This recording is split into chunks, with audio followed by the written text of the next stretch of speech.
കേന്ദ്രത്തിലെ നരേന്ദ്രമോദി സർക്കാരിനും കേന്ദ്രത്തിന്റെ ചട്ടുകമായ അന്വേഷണ ഏജൻസിക്കും ഇഡിക്കും കനത്ത തിരിച്ചടി കൊടുത്തുകൊണ്ടാണ് ഇന്നലെ ഡൽഹി മുഖ്യമന്ത്രി അരവിന്ദ് കെജ്രിവാളിന് ഡൽഹി പ്രത്യേക കോടതി ജാമ്യം അനുവദിച്ചത്. ജാമ്യം അനുവദിക്കുന്നത് നീട്ടിവെക്കാനും 48 മണിക്കൂർ നീട്ടിവെക്കാനും മേൽക്കോടതിയിൽ അപ്പീലിന് പോകാനും അവസരം വേണമെന്ന് ഇഡി കെഞ്ചി പറഞ്ഞിട്ടും ജഡ്ജി പറഞ്ഞു, നോ, നടക്കൂല, നിങ്ങൾക്ക് ഒരു തെളിവ് പോലും ഇതിനകത്ത് ഹാജരാക്കാൻ സാധിച്ചിട്ടില്ല. കേജ്രിവാളിന്റെ പേരിൽ ആരോപിക്കപ്പെട്ട കുറ്റം 100 കോടി ഡൽഹി മദ്യനയ കേസിൽ 100 കോടിയുടെ അഴിമതി ഹൈദരാബാദ് കേന്ദ്രീകരിച്ച് നടന്നുവെന്നും അതിന്റെ പങ്ക് പറ്റിയിട്ട് അത് AAPയുടെ രാഷ്ട്രീയ പ്രചാരണത്തിന് ഉപയോഗിച്ചുവെന്നാണ് ഈ കേസ്. അപ്പൊ കോടതി പറഞ്ഞത് ഈ 100 കോടിയുടെ ഇങ്ങനെ കൈപ്പറ്റിയെന്നോ കേജ്രിവാളിനെ കൊടുക്കാനോ ഒരു തെളിവും ഹാജരാക്കാൻ ഇഡിക്ക് സാധിച്ചിട്ടില്ല. അതുകൊണ്ട് ജാമ്യം അനുവദിക്കുകയാണ്. അതേസമയം അദ്ദേഹത്തിന്റെ ഉപമുഖ്യമന്ത്രിയായിരുന്ന സിസോദിയ ജയിലിൽ കിടക്കും. സിസോദിയക്ക് ഇതുവരെ ജാമ്യം കിട്ടിയിട്ടില്ല. അതുപോലെ BRS ഇപ്പോഴത്തെ ആന്ധ്രയിലെ തെലങ്കാനയിലെ BRSന്റെ പാർട്ടി നേതാവ് K. കവിത ഇപ്പോൾ ജയിലിൽ കിടക്കുകയാണ്.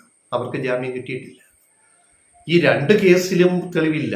ഇപ്പൊ കേജ്രിവാളിനെ സാക്ഷിയാക്കി കൊടുത്ത കേസാണിത്. അതിലും തെളിവില്ല. കോടതി പറഞ്ഞത് മാപ്പുസാക്ഷികളുടെ മൊഴി വെച്ചിട്ടൊന്നും ഒരു കാര്യം തെളിയിക്കാനൊന്നും പറ്റത്തില്ല. ഈ 100 കോടി കൈപ്പറ്റി കേജ്രിവാളും അദ്ദേഹത്തിന്റെ പാർട്ടിയായ AAPയും കൈപ്പറ്റി എന്ന് തെളിയിക്കുന്ന ഒരു രേഖയും കോടതിയിൽ ഹാജരാക്കാൻ, ഡൽഹി പ്രത്യേക കോടതിയിൽ ഹാജരാക്കാൻ ഇഡിക്ക് സാധിച്ചിട്ടില്ല. അപ്പൊ ഇത് രാഷ്ട്രീയ പകപോക്കലല്ലേ? ഈ ഇലക്ഷൻ കാലത്ത്, കഴിഞ്ഞ ഇലക്ഷൻ കാലത്ത് ഇപ്പൊ കേജ്രിവാൾ ജയിലിൽ നിന്ന് പുറത്തിറങ്ങും. വൈകാതെ സിസോദിയയ്ക്കും ഈ കേസിലെ മറ്റുള്ളവർക്കും കവിതയ്ക്കും ഒക്കെ ജാമ്യം കിട്ടുമെന്ന് പ്രതീക്ഷിക്കാം. അപ്പൊ രാഷ്ട്രീയ പ്രതിയോഗികളെ കുരുക്കാൻ കേന്ദ്ര സർക്കാർ, നരേന്ദ്രമോദി സർക്കാർ കാട്ടിക്കൂട്ടിയ ഈ കോപ്രായങ്ങൾ അതൊന്നായി കോടതി ജുഡീഷ്യറി പൊളിച്ചടുക്കിക്കൊണ്ടിരിക്കുകയാണ്. അതിന്റെ തെളിവാണ് കേജ്രിവാളിന് ഡൽഹി മുഖ്യമന്ത്രിക്ക് ഇപ്പോൾ ജാമ്യം അനുവദിച്ചിരിക്കുന്നത്. ഡൽഹി മുഖ്യമന്ത്രിയായിട്ട് അദ്ദേഹം ഇനി ഡൽഹി ഭരിക്കും.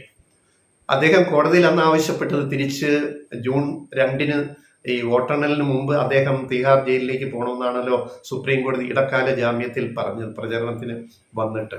അപ്പൊ അദ്ദേഹം അന്ന് കൊടുത്ത ഹർജി, സുപ്രീം കോടതി കൊടുത്ത ഹർജി, തിഹാർ ജയിലിൽ നിന്ന് മുഖ്യമന്ത്രി എന്ന നിലയിൽ ഭരിക്കാനുള്ള സൗകര്യങ്ങൾ എനിക്ക് വേണം എന്നാണ്.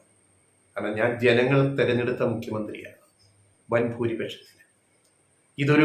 ഒരു തെളിവുമില്ലാത്ത വെറും കെട്ടിപ്പൊക്കിയ കേസാണ് ഇഡി ഈ മദ്യനയ കേസിൽ എടുത്തിരിക്കുന്ന കേസ്.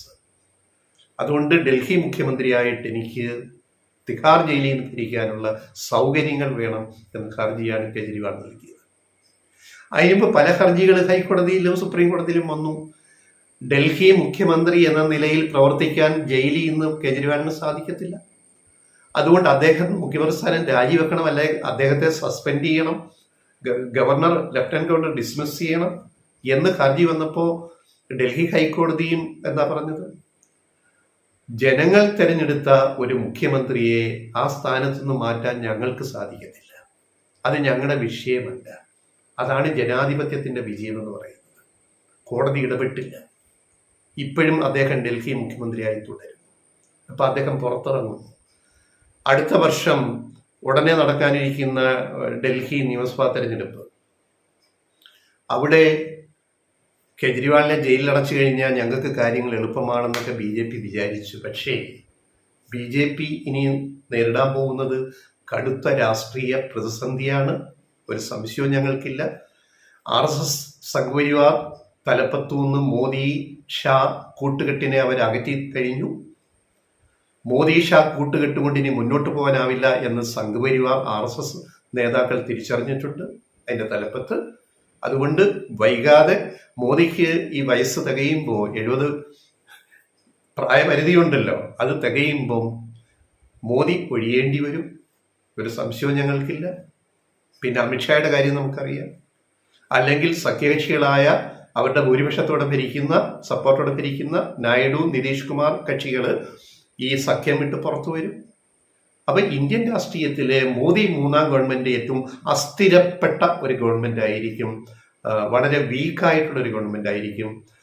സംഘപരിവാർ അജണ്ട ഒരു നിയമം പോലും പാർലമെന്റിൽ പാസ്സാക്കാൻ ഭൂരിപക്ഷം ഇല്ല, ഭരണഘടനാ ഭേദഗതിക്ക് സാധ്യതയില്ല. ആ ഒരു അവസ്ഥയിലേക്ക് ജനങ്ങൾ ബുദ്ധിപൂർവം മോദി സർക്കാരിനെ മൂലക്കിരുത്തി, അധികാരം കിട്ടി സഖ്യകക്ഷികളുടെ പിന്തുണയുണ്ട്, പക്ഷേ മൂലക്കിരുത്തി ഇന്ത്യൻ ജനത ഇന്ദിരാഗാന്ധിയെ മൂലക്കിരുത്തിയതുപോലെ ഇരുത്തി എന്നുള്ളതാണ് ഇതിന്റെ രാഷ്ട്രീയ യാഥാർത്ഥ്യം എന്ന് പറയുന്നത്. അതിനെ സപ്പോർട്ട് ചെയ്യുന്ന വിവരങ്ങളാണ് ഇപ്പോൾ ഈ പറയുന്ന ഉന്നത വിദ്യാഭ്യാസ രംഗത്തെ പോലും ഈ നീറ്റ് നെറ്റ് പരീക്ഷകളുടെ അവസ്ഥയിൽ പോലും നമ്മൾ അതിലൂടെ കാണേണ്ടത്.